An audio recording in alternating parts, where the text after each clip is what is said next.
Hey, how's it going, people? GalacticJerry here, and welcome to a new Let's Play. Today we're going to be playing a visual novel. This one is called Venus Improbable Dream. Let's go ahead and get started. And also a huge thanks to Eastasiasoft for providing a code for this game. Yes. Okay. No, start. Yes.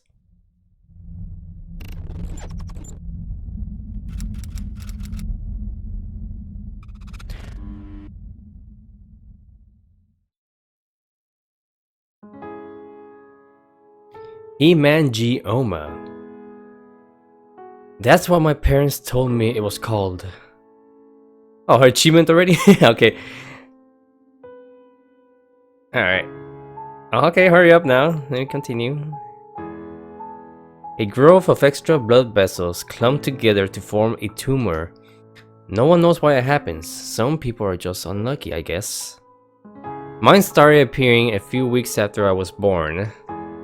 A slight discoloration of skin, barely noticeable at first, that slowly began to take over my face little by little. They start off flat and grow bigger and bigger with time. After a point, they reach their limit and begin to shrink, eventually disappearing altogether. Most children who have hemangioma, okay, that's like quite a mouthful. Hemangioma lose them by the time they're 10. I didn't. Around the time I started junior high, the doctors started giving me all sorts of medication in order to get it to recede, but there were limited results. The main swollen bulge of the tumor shrank for the most part, but other than that, nothing changed. I'm still left with a huge dark red patch of rough, rubbery skin on my face. I hate it. Surgery was discussed at one point, but considering how close to my eye this thing is, it would be risky. My parents decided against it. They said that I didn't need it, that I could still live a perfectly happy life the way things were, and that was that.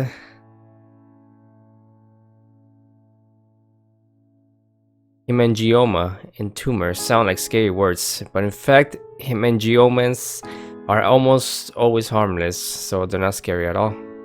So they're like benign tumors? Well, not to everyone else. They still are to me.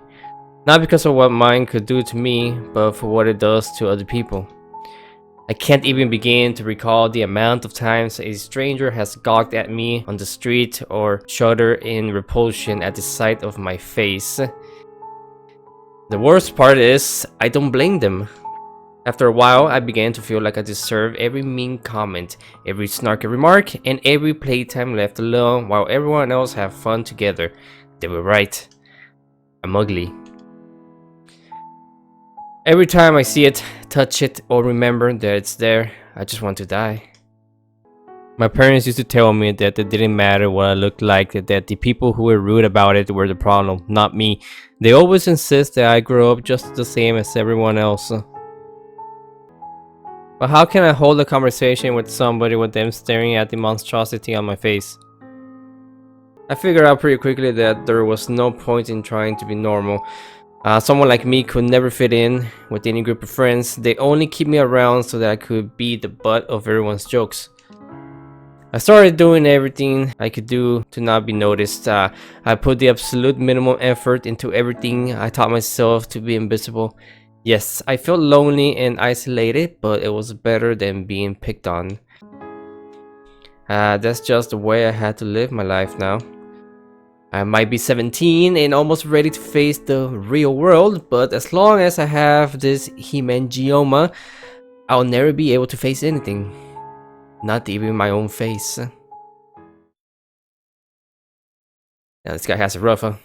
Chapter 1 in Curiosity.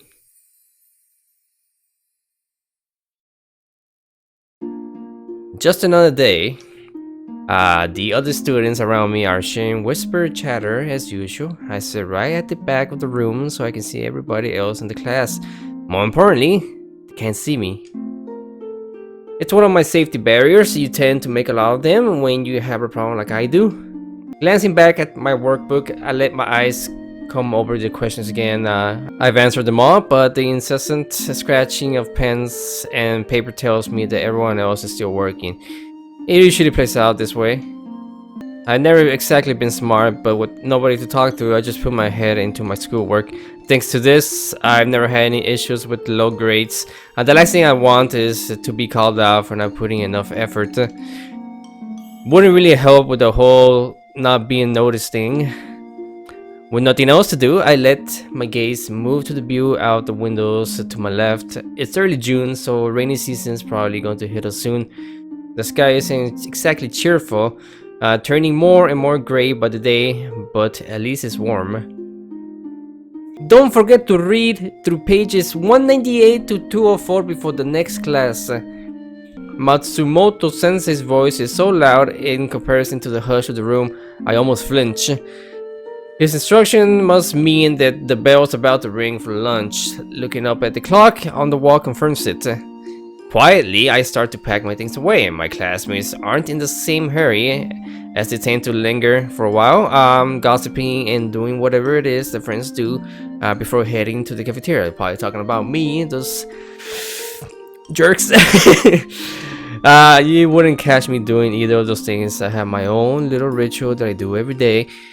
After finding a secluded spot not long after I first came to the school, I've always eaten there alone, away from prying eyes. It's more comfortable that way. Thinking about it makes me even more anxious to get there and enjoy at least an hour of peace before I have to come back to another room full of people. Remember, it's Wednesdays. You got your science quiz coming up after lunch. The classroom erupts in a collective groan. I think I'm the only person who doesn't object. I must be the only one who's ready for this quiz.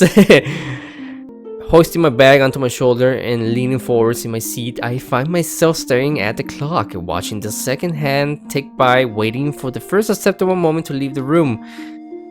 The wait feels impossibly drawn out, but eventually the hands synchronize on the hour. The bell rings out shyly in the corridor, acting like the starting gun of a race. I stand up from my seat before anybody else does, turning towards the door, grateful to escape the discomfort of the crowded room. However, just as I'm taking my first step, another sound echoes across the classroom, coming from the opposite direction. Akane! My entire body freezes in place. The teacher never calls on me. I'm the unremarkable kid who gets decent grades and never says a word. What does he want with me? Why does he have to do it in front of everyone, right? I struggle to twist my rigid limbs back towards the front of the classroom, highly aware of many students glancing at me as I do. This is exactly the kind of thing I hate. There's nothing in the world that I want to do more than just run out of the room, but I guess I can't because the stupid teacher decided to call on me.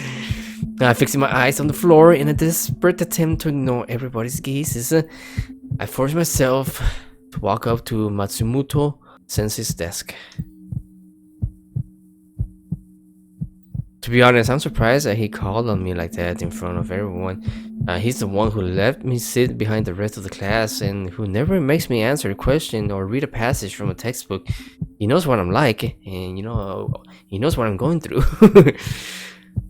Yeah, so this is kind of weird. Why is he calling on me? He should know better, right? My anxiety has always been something that was just accepted since I came to the school. I think as long as my work is good, they'll let it slide. As I reach his desk, I take a lightning-fast glance backwards at everybody. Don't do it. The noise level in the room has gone up considerably. Friends starting to gather in groups and talk amongst themselves, and others are leaving the room to get lunch. Okay, those are the good people. It gives me the slightest bit of relief to know that I'm no longer the center of most people's attention. Still uncomfortable, I meet Matsumoto Sensei's eyes briefly to let him know that I'm ready to listen to whatever it is that he wants to say. Hopefully, this will be quick. Akane, I've got a proposition for you. A highly unusual start to a conversation. The school has been in touch with your parents. We're all a little concerned about your progress here. My progress. You can't mean my grades, right? I get decent grades. Your work is quite satisfactory, but there's been talk about your interactions with other students, or lack of, should I say. His facial expression grows a bit awkward for a second before he regains his usual serious gaze. He's probably not used to having to talk about these kinds of things. I thought that my solitary ways has been glossed over in the light of my decent schoolwork, but I guess I couldn't hide my problems forever. I understand that you've had issues. There's no point going into them now. I thank him silently inside my own head. Okay. He could have just waited for the room to clear out before calling my name. He didn't have to do it in front of the classroom. Anyways, the other teachers and your parents are worried about your future, Akane. What you do once you leave school. It will be very difficult for someone of your nature to succeed in life. You understand? I know exactly what he's talking about. The thought of graduating and having to find some way of supporting myself, integrating myself into society, and getting a job is too much to handle. And honestly, it sounds a little scary.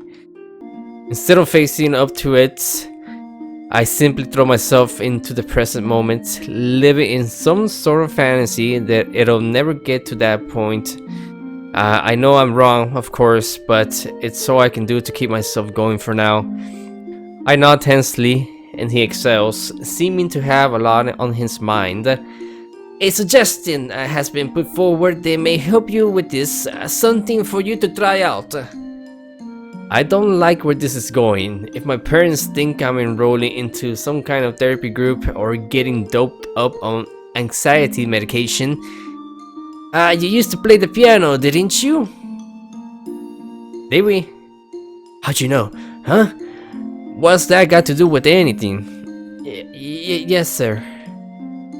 I mumbled the word quietly, still bemused. Of all the things I was expecting him to say, that wasn't one of them. Your parents tell me you quite enjoyed it as a younger child. Enjoyed it. It's probably too strong of a word. I took up the instrument as something to do since I never really had any friends to hang out with. I don't know why I chose the piano. It could have been anything, really. I had private lessons for a while. It was a halfway decent way to pass time, although I never really put my heart and soul into it. After a while, I just lost interest. Besides, it's kinda impossible to practice when you don't have a piano at home. I never really thought about it since, having not played for years. It's just another part of my life that fell by the wayside when I decided to isolate myself from the world as much as I could. I still don't understand why this is relevant to my anxiety. How would you like to try it again?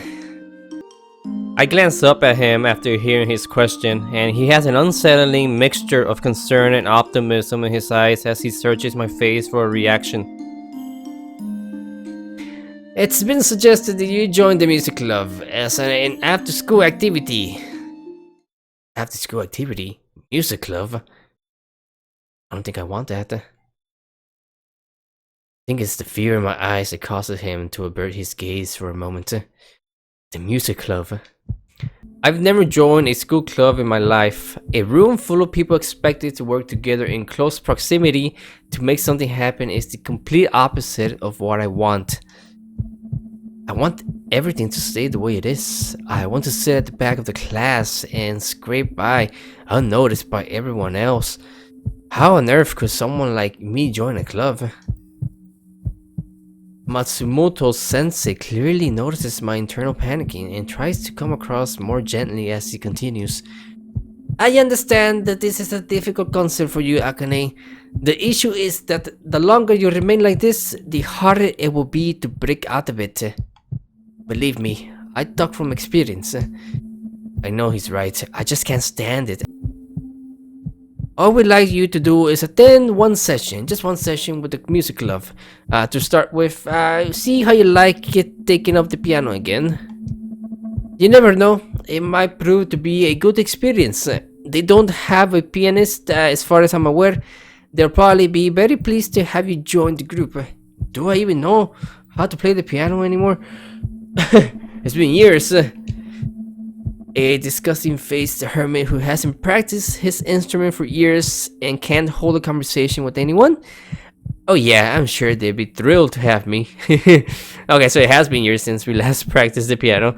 With every second that passes, I plunge further and further into disbelief that this is happening. As calm as Matsumoto Sensei is, I get the feeling that I'm being told to join the music club rather than asked, like it's not an avoidable fate. Your name has been passed on to Kudo, the club's advisor, so he knows you'll be attending. This fact proves my suspicion exactly. If I were you, I'd head over there today after school. The quicker you begin, the quicker you can start to make progress. I'm sure your parents will be very excited to hear how it goes. I'm sure it will. I can't believe they volunteered me for this without asking me. Okay, so it was them. I'll make sure to have a word with them when I get home. My thoughts threaten to consume me entirely, but I can feel Matsumoto Sensei's eyes boring into my face. Is he staring, waiting for some sort of answer? My skin starts to prickle and my stomach jitters. I want to say no, but considering everything he said, I don't think it's possible. Plus, I kind of want to go eat lunch already. Squeezing my eyes shut and accepting my circumstances grudgingly, I nod in my head. I'm not looking at him, but I can feel him relax. Great news! I'll send a message to Kudo. This could be the start of something very beneficial for you. I hear him step aside, collecting his things together at his desk, and I take this as an indication that our conversation is over. Prizing my eyes open again, I almost hope that this has all been a bad dream, and that I'll wake up in my bed. Oh, maybe it is. That'd be something, right? Unfortunately, the classroom comes hazily back into view. It's real. A little too overwhelmed to think properly, I coerce my legs to work again, propelling me towards the door. Let's just focus on getting to my safe spot first. Akane! Again? I halt myself again at the sound of my own name being called once more. My nerves somewhat frazzled. I don't turn around, simply waiting for him to speak again. What he says is something that I can't bring myself to fathom as a possible reality. No one's going to laugh at you. What do you mean? Why would they laugh at me, Sensei? Right? The hours since Matsumoto Sensei's announcement have passed both agonizingly slowly and far too fast, and I don't think my inner monologue has been this loud inside my own head for a long time. Part of me still doesn't want to believe the truth, but multiple times I've had to force myself to face reality. I've been put forward to try out the music club regardless of how I feel about it. My parents put me up to this without even saying a word, knowing how horrifying it would be for me. I really must be a disappointment. I don't blame them for wanting a normal child, someone who's outgoing and makes friends easily. It's what every other set of parents has, but they should know by now that it's never going to happen with me. This music club situation is precisely the type of thing I try to avoid. Every time I try to picture the scene, I'm terrified by what I see. A bright room packed with friends who know each other well, all turning to face me in silent horror as I walk in, too afraid to look anybody in the eyes. Though I try to suck it up and just play the piano, I make a complete mess of it, severely out of practice. Everyone gets frustrated. The advisor tells me I'm not good enough. I freak out, trying to endure everybody's stares. Panic attack ensues. Total humiliation. That's what I imagine will happen, and yet I can't bring myself to run away. The expectations of my parents and the teachers keep me chained to my obligations, so I carry on walking towards the music club room. My legs feel like they're made of lead as I force myself to take step after step. The closer I get to my destination, the further out of my comfort zone I become. The door looms ominously in front of me. Leaning towards it, I listen to the sounds coming from within. Many voices chatter animatedly, though I can't gauge from the noise alone how big the group might be. Several instruments are strummed, plucked, or blown occasionally. It sounds exactly like the kind of place I don't belong. Fear threatens to engulf me for a moment, and I close my eyes, swallowing my nerves as best I can.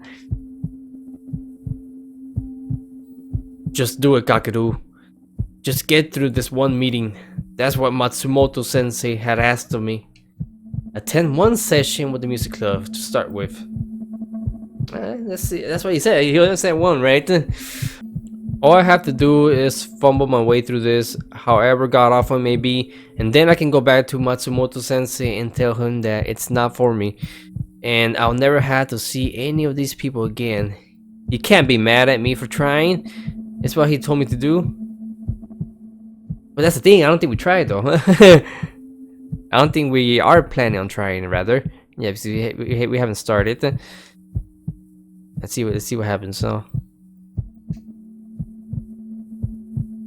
Taking the deepest breath I possibly can, I do everything in my power to steady myself before pushing the door open slowly.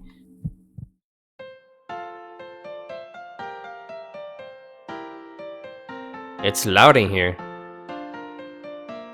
Though most conversations continue in the wake of my arrival, a few people turn to look at me. I automatically drop my gaze, swiveling slightly so that I almost have my back to them. I can see the club's advisor out of the corner of my eye, sitting to the side of the group. Wanting to get this whole ordeal over with, I start shuffling towards him. He stands up as soon as I begin to move, probably having noticed my clumsy entrance straight away. Ah, Akane Kakeru, was it? I nod awkwardly, not quite able to say anything just yet. My nerves need to stop making me feel sick first. Welcome to the music club. You come to us at a good time, actually. Our last pianist dropped out a few months ago. We've been hoping to find another one, but hadn't had any luck until now. Slow down there. I probably suck. Yeah, I sneak a little glimpse of him. He seems a bit more easygoing than the other teachers, not as well presented as Matsumoto sensei. His lopsided grin almost makes me relax ever so slightly. However, I can't help but laugh internally at his enthusiasm. I'm sure he won't be as keen on me once he sees how bad I am at my instrument. He pauses for a moment, seeming to be waiting for me to say something, but I still can't bring myself to open my mouth. I managed the occasional single word to Matsumoto sensei, having known him for years, but Kuro sensei is new territory. After a moment, he straightens up, apparently realizing that he's going to have to take the lead. He turns to face the other students, and for a moment I begin to dread the inevitable class introduction. Everyone will definitely be staring at me then. However, after glancing back at me briefly, he seems to decide against it. Seeing how tense I am, my whole body throbs in relief. Alright everyone, it's time to begin. He claps his hand as he speaks, and the tangle of students take notice, immediately extracting themselves from their friendship groups and taking their places. Everyone seems very obedient, or perhaps they just really enjoy the music club and can't wait to get started. I'm sure my presence has something to do with it. First of all, I'd like you to show our newest recruit what you're capable of. I think we'll have the Bach piece, please. A few eyes move to land on me briefly, but overall nobody seems to question why I haven't introduced myself to the club. As they shuffle through their sheet music, I find myself praising whatever gods may or may not exist for the fact that no one has tried to talk to me. Kuro sensei drags an extra seat over from the back of the room, gesturing for me to sit down. Thankfully, it's not too close to the group, so I'll be able to feel somewhat separated from things while I watch them. I take the seat quickly, wanting to get out of the way. After a few moments of preparation, a sudden hush falls over the room. Alright, everyone ready? He raises his arm in order to count everybody in, a thin white conductor's baton in his right hand. I'd been so focused on shrinking down on my chair, I hadn't even noticed him pick it up. On his signal, the group begins to play. The noise fills the room instantly, jarring me a little, but the longer it goes on, the more I'm able to calm myself down. With everyone focused on what they're doing, there's no opportunity for them to look at me. The piece they're playing sounds nice, although I know basically nothing about classical music. Unfortunately, I get the feeling that it's the main focus of this club. With nobody's attention on me, I managed to peek at the students properly for the first time since I entered the room. There are 15 of them in total, 2 clarinet players, 1 oboe player, 2 trumpet players, 1 trombone player, 5 violinists, 2 viola players, and 2 cello players. I don't think a group of this size technically counts as an orchestra, but they still seem to be doing a decent job of playing the piece nonetheless. My gaze falling to rest at my feet again, I began to feel a terrible sense of foreboding. There's no way I can contribute to this. It's obvious that these people have been playing their instruments for quite a while in practice regularly. I actually can't remember exactly how many years it's been since I touched the piano. My eyes drift over to the back of the room where the music closed piano sits, having been temporarily neglected. It's a huge black grand piano. Must have cost a fortune. I slip my hands into my pockets tensely as if that would prevent me from having to attempt to play the thing. Exhaling slowly and trying to ride out the fresh wave of nerves that courses through me, I sit and listen to the rest of the group performance. Once it's over, Kudo-sensei praises their efforts, giving them some short snippets of feedback. He then gestures towards a couple of taller boys in the group, asking them to help him move the piano. As they make their way to the back of the room, I feel my stomach begin to sink within me. Can't I just carry on watching? I lean forward in my seat, my hands clenching inside my pockets tightly. There's nothing in the world that can convince me that whatever is about to happen will be anything short of humiliating. I can't play like these people. That alone is going to alienate me from them massively, never mind my screwed up face. I hear the quiet squeak of the piano's wheels as it's rolled across the room and into place, and the scuffle of students moving to make space for it, but I can't bring myself to look up. The sound of the instrument itself rings out briefly as someone plays a chord on it, probably to make sure that it's still in tune. Alright, Akane. She's all yours. He shoots the words at me casually, trying to help me feel at ease. My eyes are cast so far down that they're almost closed, but I can still feel the horrible prick of 16 faces all gazing at me simultaneously.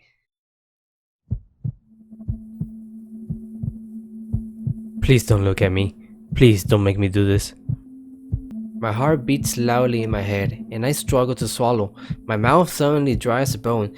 Trying to find some sort of focus, I recall what I said to myself outside the club room's door, which had pushed me to come here in the first place. I'm only doing this once. I don't know any of these people. It's not like I'll be stuck in class with them for the rest of our school lives. They won't be there to constantly remind me how badly I messed this up. Come on, Kakeru. Just this once. Just this once. I force my body to spring up out of my chair before it has a chance to do anything else. The silence is deafening, almost louder than the music they've been playing a minute ago. I make my way awkwardly to the piano, taking a seat on the stool in front of it. I expected to hear whispering, people gossiping about me, trying to figure out what the hell was wrong with me, but the room is completely void of any noise whatsoever. Unsure of whether this is a good thing or not, I do my best to settle into my seat. Now, your homeroom teacher told me that you had private lessons as a youngster. Had you played the piano at all recently? They're all waiting expectantly. I've got to make some sort of effort. No, not. My words dry up. Luckily, Kudo-sensei just starts talking again as if I said a full sentence. Well, that's alright. None of us were musical prodigies when we started here. A quiet laugh ripples around the group, and though the situation is still excruciating, I appreciate the slight break in the atmosphere it provides. Hey, I said more than one word this time. Just about. Let me grab you some sheet music and we can see how you get on with it. He half jogs over to a table at the edge of the room, which looks as though it's got several stacks of books on it. After finding what he wants, he brings it over to me, placing it on the piano's music stand. There, I've chosen the piece they just played, since you already heard it once. Are you familiar with sight reading? I nod. My old piano tutor always made me practice sight reading at home, so I could at least develop that skill while I was away from the piano. Great. Take a minute to look over it before we play. He nods at the rest of the group and they take the hint, breaking into quiet conversations in order to give me a chance to familiarize myself with the music. I look up at the pages in front of me, but before I can really absorb anything, Kuro-sensei moves a little closer to me, leaning down slightly, maybe a little too close. Whatever happened to personal space, right? Don't worry, Akane. Everybody has a shaky start. No one's expecting a masterpiece. I glanced briefly at him and he smiles in a relaxed manner before striding away towards the front of the room. He really does seem to be going out of his way to try to put me at ease, although I get the feeling that his casual nature is quite genuine. Pulling my focus back to the task at hand, I look over the sheet music. Thankfully, the various notes, rest and performance marks running along the stave seem to make sense, a strange nostalgia rushing back to me, although I can't say it's particularly fond. I spent a short while reading the music, mapping out the notes I would need to play with my fingers, miming the piece over the top of the keys. It's not incredibly difficult, but that doesn't mean I'll be able to play it well. After what feels like only seconds, Kuro-sensei claps his hands again, calling the room back to attention. A massive rush of anxiety charges through my stomach. Alright, I think we're ready to start. Remember to keep firmly to tempo all the way through. We don't want to take Akane on the runaway train ride. Another laugh hits the air, louder this time, and then everyone settles down, readying their instruments. I feel as though my nervous breathing is so loud it's going to put people off. Hovering my shaking hands over the keys, I hope for some sort of miracle to get me through this. Time seems to pause as Kuro-sensei's hands remains fixed in the air, the baton in his grasp once more, and then he moves it fluidly, counting everybody in. Oh god, this is horrible. My eyes jerk erratically between the sheet music and my hands, trying to keep track of everything at once, and my fingers feel so wooden I can't move them properly. Exactly as I expected. Just this once, that's what I keep telling myself over and over again as I plank my way through what is possibly the most awkward and unappealing piano performance of all time. It seems to go on forever, and when it finally comes to a close, my body crumples in on itself, exhausted despite barely doing anything. I don't even dare to imagine what everybody must be thinking. I simply sit there, eyes in my lap, bracing for impact. When Kuro-sensei speaks again, I almost flinch. Alright, well, a bit shaky, but not bad, considering you haven't played in a while. I'm sure once you start practicing again, you'll be back up to speed. That's generous. If the whole room bursts out laughing at what I've just done, I wouldn't blame them. I wish we could have heard it, at least. Let's give it another run through, shall we? And slow down on that ostinato, will you? He waves a hand towards the bow and trombone player is grinning. This isn't Flight of the Bumblebee. Several of other students burst into loud giggles this time, and the bow player is playfully shoved by the guy next to him. A tiny part of me wants to laugh along with them. This club is a lot more relaxed than I initially thought for. However, I'm still completely convinced that this is not the place for me. We continued to play for a while, practicing the same piece several times. I'm not entirely sure whether I get any better with each run through or not, but at least I'm still breathing and conscious. Oh damn. The situation hasn't exactly gotten any more comfortable though, and in all honesty, I still can't wait to get out of here. As if reading my thoughts, Kuro-sensei announces something I hadn't expected. Alright, you can break now. As though he flicked a switch, the noise level in the room goes up dramatically. People begin chatting loudly, moving their music stands and instruments into smaller groups. I'm a little confused. I thought music club went on for 2 hours, but it can't have been that long already. Could it? I guess time flies when you're having fun, right? Thankfully, Kudo Sensei appears at my side again to inform me of what's going on. The second half of each club meeting is dedicated to free practice. You can get together with a few people and work together, or you can just stick to yourself. It gives everyone a chance to go through their individual parts and get help from others if they need it. It'll be especially beneficial for you not having a piano at home. I nod, though I feel as though I'm on autopilot somewhat. Even if I'm by myself, I don't think I feel comfortable attempting to resharpen my severely dwindled piano skills in the same room as everybody else. You can take your time and get to know that sheet music better. We have plenty of other pieces to play here in the club, but you might as well start here. He heads back to the seat he'd been sitting in when I first arrived, picking up some large notebooks. I don't know about this. I take a discreet glance at the students around me. Some of them have retrieved large acoustic panels from the back of the rooms, heaving them into place around their little subgroups. It dulls the sound a little, enabling each group to hear themselves better and not bother everybody else as much, but despite this near seclusion, I still don't feel comfortable enough to practice.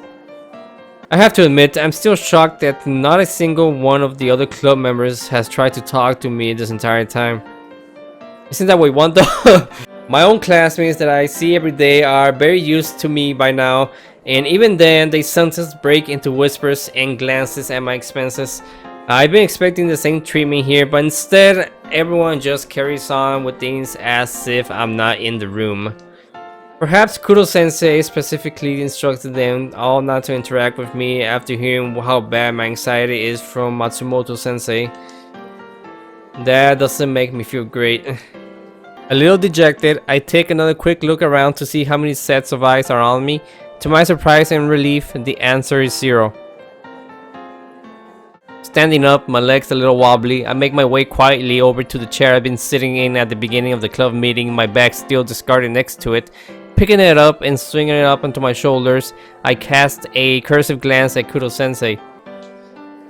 He's deeply engrossed in whatever he's doing, twirling a pen absent-mindedly in his hand between scribbles.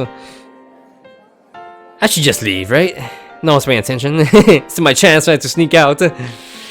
I've done what I came here to do. I tried it once. Yes, I'd be ducking out early, but I still battle my way through the traumatic ordeal of forcing myself to play alongside the group. They can't ask any more than that. I take a breath, stilling myself for potential questioning when I go to exit the room.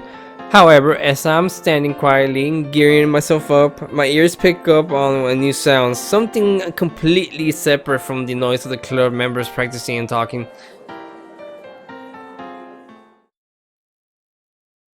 Something coming from the opposite direction.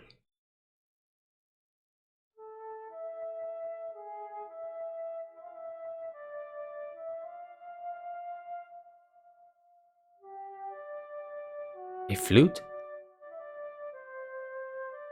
I didn't notice any flute players in the group before. In fact, it can't be a club member. They're all here in the room with me. So what is it?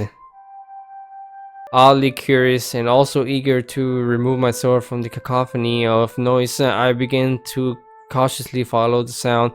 Feeling self-conscious, I Kudo Sensei as I move toward the other side of the room, but he still doesn't notice me, busy with his notes. Leaving the throng of the main room behind, I find myself edging slowly down a corridor that I hadn't realized was here before. Peering down it, I catch sight of a door on the left-hand side. I would guess that it's a store cupboard, but the more I shuffle towards it, the louder the sound of the flute becomes. Has somebody left the CD playing or something?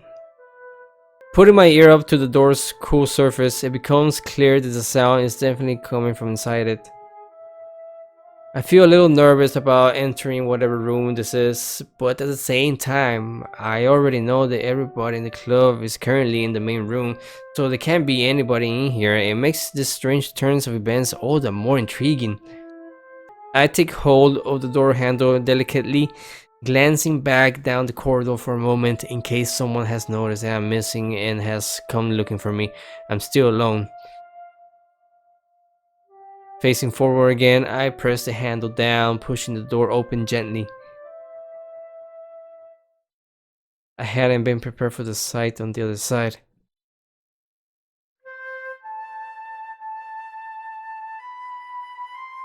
Oh. At the sight of another person, my body immediately tenses up, my eyes widening in shock. But after a moment of standing there, it appears as though the girl hasn't realized that I'm here. Her back turned to me, she continues to play, the breathy hum of the flute echoing around the room, much louder now that I'm in here with it. What is she doing here? I thought I'd met all the club members. They do everything as a group. Even I wasn't allowed to sit it out, and I'm not even an official member. What makes her different? Bemused and a little rattled, I think about backing out of the room slowly. If I could close the door quietly enough, she might not know that I was ever there. However, the longer I stand there awkwardly in the doorway, the more soothing the sound of her flute fills my head. It's quite nice. Despite my intent to leave, my legs won't seem to move, so against my better judgment, I hover in place. The girl almost looks serene as she plays, her lips pursed in well-practiced poise as she blows gently across the flute's mouthpiece. Perhaps it's just a piece she's playing, but I start to feel a subtle hint of something other than fear, although I can't identify it. Drinking in the peaceful scene, I shift my weight to the opposite foot, having relaxed ever so slightly. This proves to be a mistake.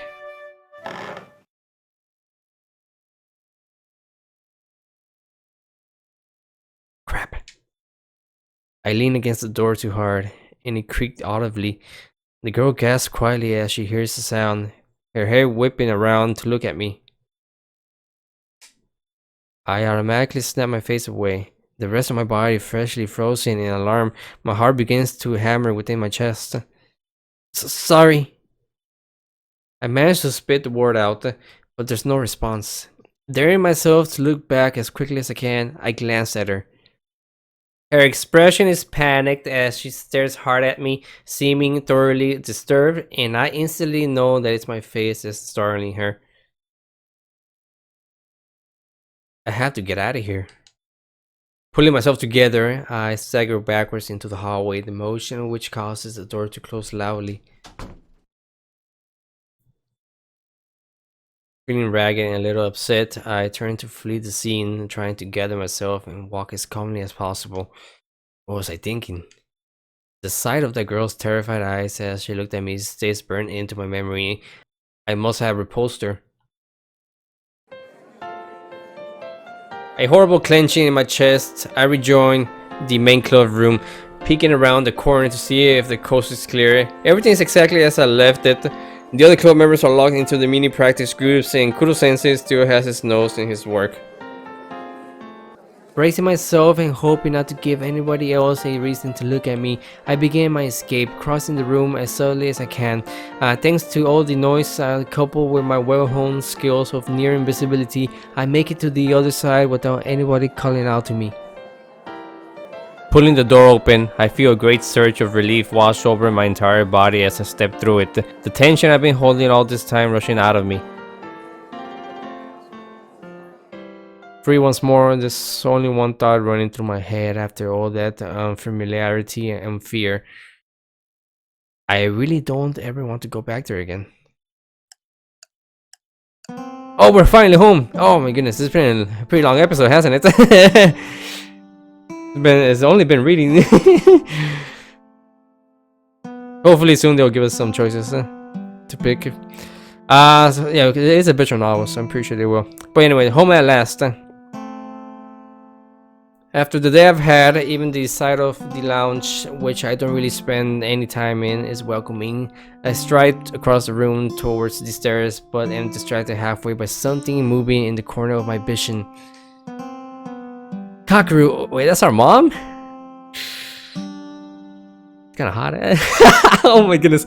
Okay, she startles me slightly as she steps towards me, and I come to a halt, noticing that Dad is behind her, standing up from the couch. How was your day? Did you go to the music club? I sure have guessed. Having put me up to the whole club thing somewhat forcibly, I might add. They must be dying to know how it went. It's a shame that I'm going to have to disappoint them yet again. Oh my goodness. Yeah. I can't muster any more than that. I still feel a bit betrayed that they will essentially volunteer me to do something they know I would hate. My eyes are fixed on the carpet, but I can still tell that my mother is excited by my response. That's great! How did it go? I gotta say something, but I can't seem to prise my mouth open. It's like this even with my parents. We used to be closer, but after I started withdrawing from everybody, I guess I walled myself off from them too. I don't think it was entirely intentional, but once you start seeing other people as something to be avoided, you kinda just go all the way with it. I feel myself start to squirm slightly under the combined gazes. Used to my long silences by now, they wait patiently for me to answer. I didn't like it. That's my eloquent summary of the whole thing. The only way I can squash my feelings about my unsettling experience of the music club into one inadequate sentence. Oh no, they seem disappointed, damn it. Though I still don't look at my parents, I can practically feel their disappointment from here. Although I'm guessing that they might have seen this coming. Well, you tried it, son, and that's the important thing. I do like that about Dad. He doesn't push things as much as Mom does. Not that she's aggressive or anything, but out of the two of them, I can say with near certainty that this whole music club thing would have been her idea. Every now and then, she tries to nudge me gently towards something new in the hope that it will coax me out of my shell. I can see where she's coming from, but what she doesn't realize is that this shell is impenetrable by now, strengthened through years of purposeful exile. It might be the most impressive creation of my life. It's not coming off. Even still, it seems as though she maintains a little spark of hope that things will change. It was brave of you to do that, Kakeru. I'm sure you could do it again. I don't think I can. I steal a quick glance at her. She's regarding me with an optimistic expression, and I don't like it. I bet it was nice playing the piano again after all these years. Matsumoto-sensei told me that the club advisor is a great teacher. He could probably help you play even better than you used to. Yeah, he probably could, if I was interested. I excel deeply, knowing exactly what Mom is trying to hint at. She wants me to keep going, become a proper club member, and take it up permanently. I sense both my parents fidgeting and the air in the room is getting more and more tense. I need to end this conversation before I can pull a sentence together that beats me to it. If you don't want to, it's not the end of the world, but a second try might be easier than the first. He says it as though presenting a fact rather than attempting to pressure me into it. Mom nods her head enthusiastically. Definitely, I'm sure once you get used to it, you'll really enjoy it. I highly doubt it. These parents of mine don't get me at all. My legs almost start walking on their own in my desperation to get away from this uncomfortable subject. I've had enough stress today. I don't want any more. Was it really that stressful though? I guess from his point of view it was. Maybe. I have a feeling we're gonna join this club. Kinda have to, right? That's the whole point of this.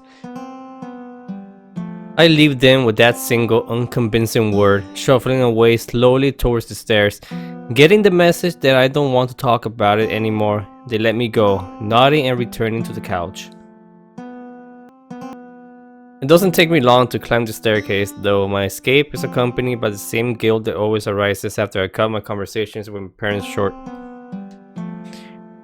We don't speak much at all nowadays. The talk we just had is the longest one I can remember for God knows how long.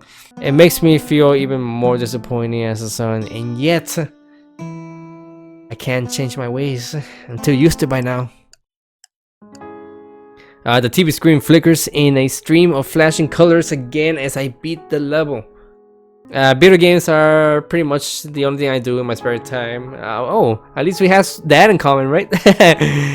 Although I can't really say I only play video games in my spare time. Anyways, having finished my homework, I started playing straight away. I'm glad to be able to unwind after such a mentally demanding day. I have to admit it though, I still feel a little unsettled and I know exactly what's causing it. The darn music club. My parents want me to make friends again so badly. Do I want the same thing? Casting my mind back in time, I recall being very small, standing at the edge of the playground, feeling too shy to try to join in with everybody's ball games and social cliques. Back then, I would spend time with the other quiet kids, would sit off to the side somewhere, playing handheld game consoles and talking about our favorite cartoons. I suppose that was friendship. That was something. We didn't have sleepovers at each other's houses, and we didn't run around the streets after school, playing tag or whatever. I was never close with anyone, but our little break time to get together still counted for something. I think my frail sense of optimism was still intact, and I don't remember being too worried about things, assuming that I end up with proper friends once I started high school. If anything, the opposite happened. Encouraged by my parents, I naively go up to people, introducing myself and trying to join in with the conversations. I figured that some people would be rude about my appearance, as that's just the unfortunate nature of life, but I wasn't expecting people's discomfort around me to be on such a large scale. The amount of bullies increased hugely, and those that were left didn't really know how to handle me. It seemed as though anyone who was nice to me got tainted with the freak label and teased via association. This meant that most people tended to avoid me like the plague, and looking alarmed when I spoke to them and checking over their shoulders in case anyone saw us together. After a while, it became obvious to me that making friends was something I was no longer entitled to, along with a happy school life. I noticed that my parents were becoming more and more sad too. Every time I came home with a new bruise or crying because of somebody's cutting words, their faces would darken. It was then that I realized that I needed to remove myself from the public eye as much as possible. If I was never around for people to bully, never gave friendlier people a chance to reject me, then life would be easier. My parents wouldn't have to witness failure after failure. I just ceased to exist in the eyes of my fellow students. So that's what I tried to do, and for the most part I succeeded. I became a background character in the narrative of my own story. But we're not a background character, we're the main character here. A pony's existence, pointless but quiet. It's the best I can do. Oh, what's going on here? Oh, achievement. Yeah, right. Oh, that means I can stop now, right? Is that part 2 coming up soon? Anyways, it's the best I can do. I might graduate next year, but that doesn't mean that anything will change for me. Yeah, I'll be the outcast no matter where I go, and there's no point denying it. That's why I can't join the music club. Sitting here, zoning out with my controller hanging loosely in my hand, I accept that as the truth. Besides, the way that girl had looked at me was awful. Her horror at my disfigurement had been clear as day, and her eyes are now permanently etched into my brain. Retrieving my consciousness from the realms of deep thought, I fixed my gaze on the TV screen again, starting a new level. I have no choice but to say no.